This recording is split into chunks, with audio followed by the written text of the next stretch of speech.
Bonjour, dans cette vidéo nous allons voir comment modéliser un cordon de soudure avec le logiciel ANSYS Mechanical. Nous exploiterons ici trois méthodes de modélisation de soudure. Dans la première méthode, il s'agira de modéliser le cordon de soudure en éléments finis 3D hexaédriques.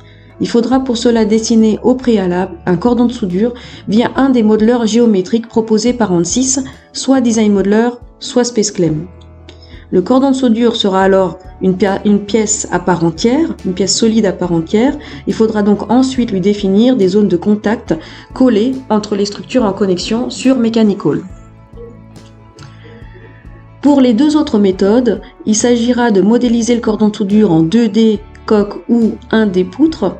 Il va falloir pour cela utiliser uniquement l'outil Weld proposé par Mechanical.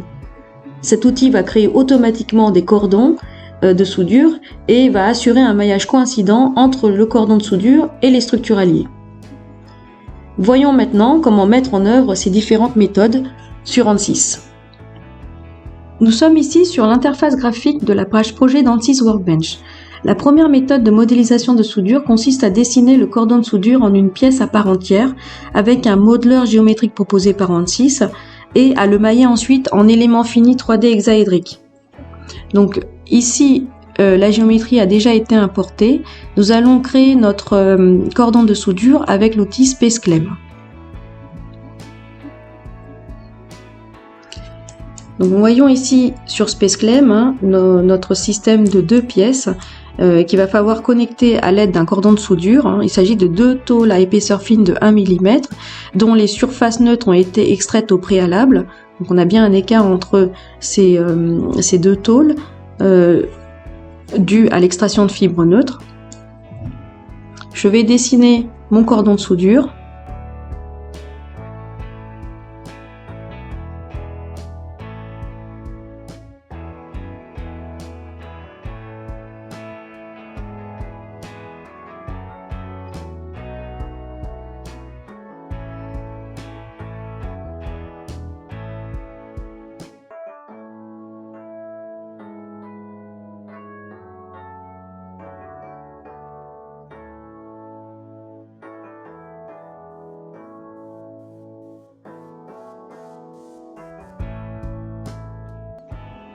Voilà, je commence par une esquisse que je vais extruder selon la trajectoire de la tôle pliée supérieure.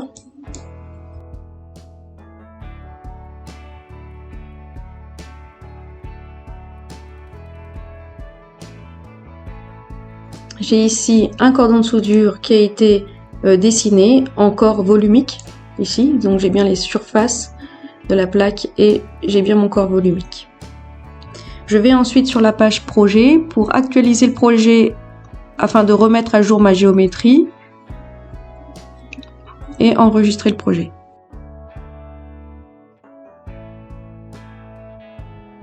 Je passe ensuite à Mechanical pour réaliser mon calcul. Donc sur Mechanical, je vois au niveau de l'arborescence mon corps solide qui a été créé ici, auquel j'affecte le matériau assez standard. ANSYS va créer de manière automatique les zones de contact. Donc je vois ici que deux zones de contact ont été créées, elles sont collées et il y en a bien une entre la plaque inférieure et le cordon de soudure et l'autre entre la tôle pliée supérieure et le cordon de soudure. Par contre la face connectée n'est pas la bonne, donc il va falloir changer le côté contact de la tôle pliée. Ensuite, je lance le calcul et je maille.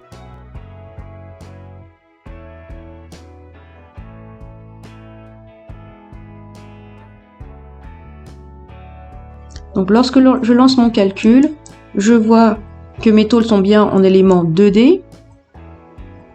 Voilà. Alors que mon cordon de soudure est bien en élément 3D.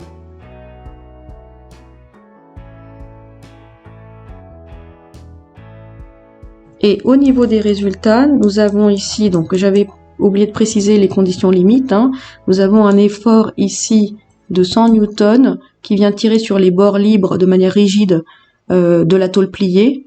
un bord libre extérieur de la tôle pliée, et nous avons encastré sur les bords libres de la plaque inférieure, histoire de tester la résistance mécanique du cordon de soudure. Donc les résultats donnent des déplacements maximaux à 0,046 mm et une contrainte équivalente de 116 mégapascales, surtout localisée au niveau des plis du cordon de soudure.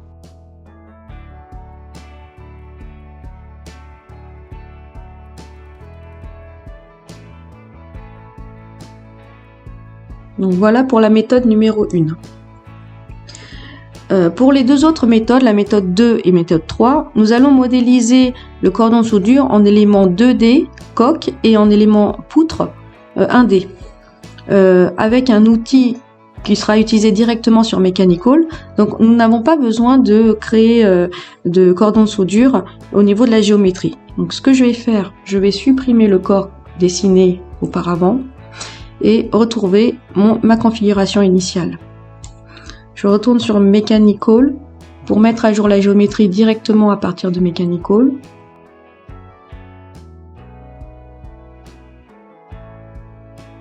Donc je retrouve bien ma configuration initiale sans le cordon de soudure et je vais effacer toutes les données générées suite au calcul précédent.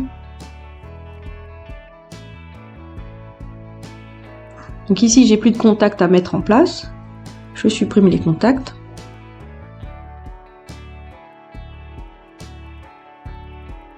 Et j'ai plus qu'à mettre en place mon outil de soudure.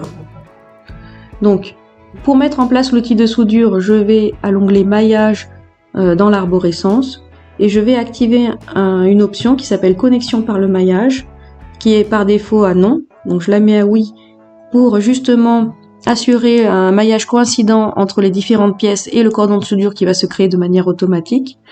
Et à partir de là, je vais insérer l'outil soudure.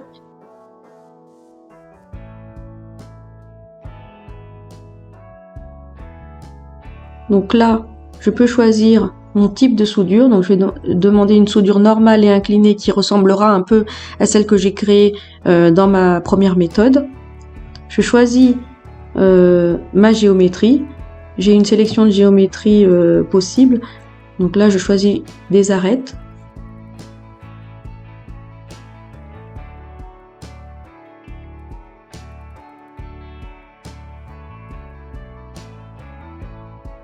Voilà, et je peux également choisir le matériau de mon cordon de soudure. Il y a ici, pour l'outil soudure, énormément d'options à exploiter. J'utilise les options principales, mais il y a le choix et la possibilité de personnaliser son cordon de soudure de manière avancée. Donc là, je vais lancer le maillage. Donc là, je vois que le cordon de soudure s'est créé. Il est à 2 dimensions, ici. On le voit dans l'arborescence. On a bien un cordon de soudure qui se crée à 2 dimensions en surfacique. Par contre, le sens de l'angle est inversé, donc je peux toujours corriger ça.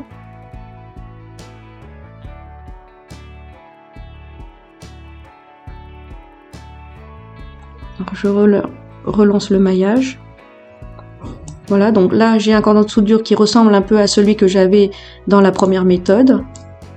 Et je vais lancer le calcul comme ça.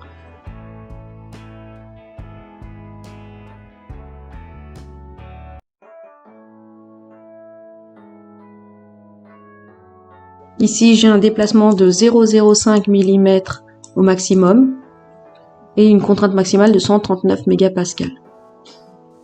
Localisé toujours au niveau des plis du cordon soudure. Donc les résultats sont quand même assez proches par rapport à la première méthode.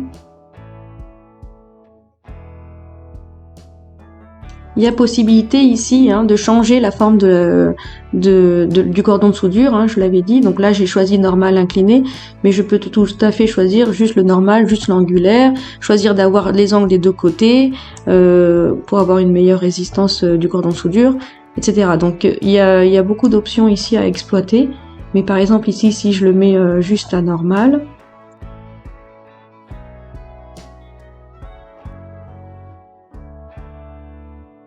j'ai un cordon de soudure donc qui est juste normal à la direction des arêtes sélectionnées. Et là, voilà, j'ai un résultat qui est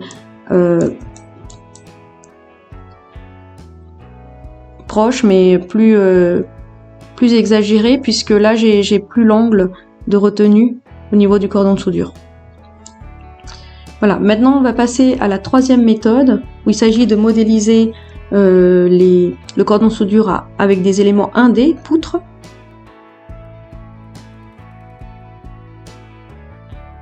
Donc je choisis ma méthode 1D ici.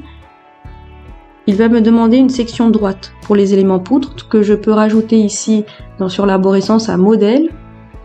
J'ajoute les sections de droite, je choisis mon type de section de droite, les dimensions,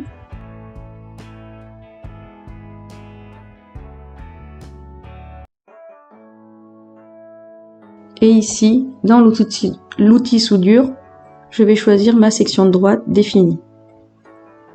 Je peux relancer le calcul comme ça.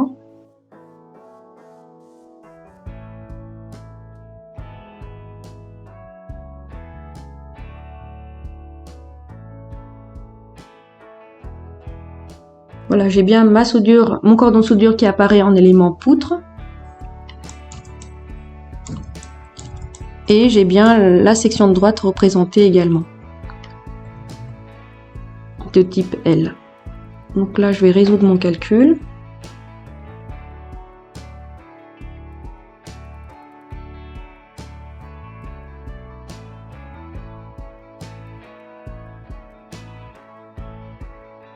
Nous avons ici un déplacement de 0,06 mm au maximum et une contrainte de 129 mégapascales. Donc voilà, toujours localisé au niveau des plis du cordon de soudure. Donc les résultats sont un peu moins fiables avec cette méthode, mais elles sont quand même raisonnables, on va dire. Voilà. Donc voilà pour les trois méthodes de modélisation de soudure. Nous voyons que l'outil soudure est quand même intéressant, surtout pour la soudure en 2D, où les résultats sont quand même assez proches du cordon de soudure modélisé en 3D.